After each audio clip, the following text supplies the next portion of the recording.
ఎన్నిసార్లు డిఎస్సీలు పెట్టాడు తమ్ముళ్ళు.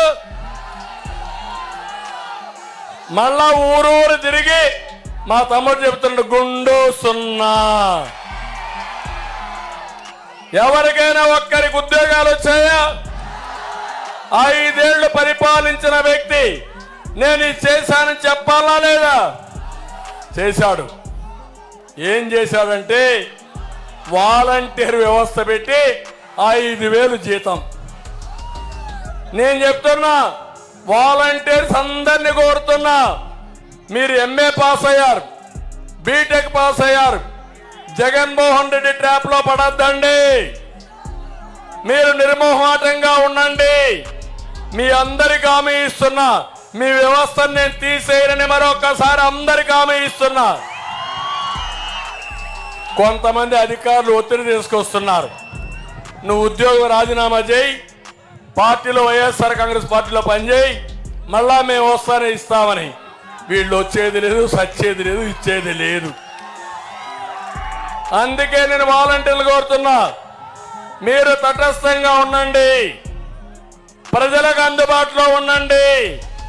మీకు న్యాయం చేసే బాధ్యత నేను తీసుకుంటా. ఉద్యోగం అంతా కూడా ఉంటాయి.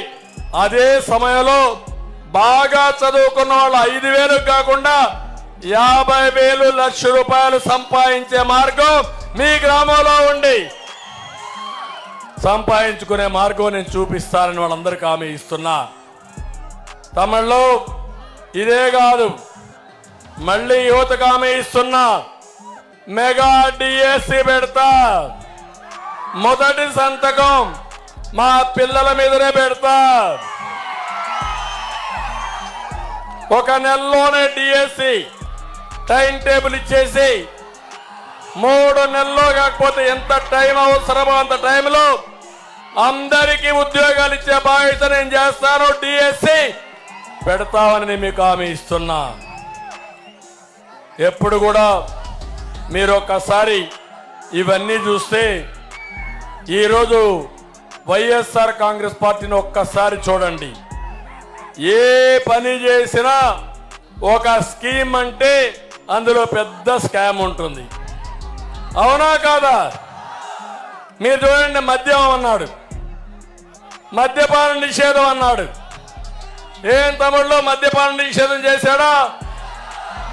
ఇక్కడ కూడా మందు బాబులు ఉంటారు, క్వార్టర్ బాటిల్ తెచ్చుకుంటారు. ఇక్కడ కూడా నాకు చూపించడానికి నేను అడుగుతున్నా, 60 రూపాయల మద్యం ఎంత రేటు? ఇప్పుడు ఎంత రేటు? 200 అవునా కాదా? మా తమ్ముడు రెడీగా తెచ్చుకున్నాడు.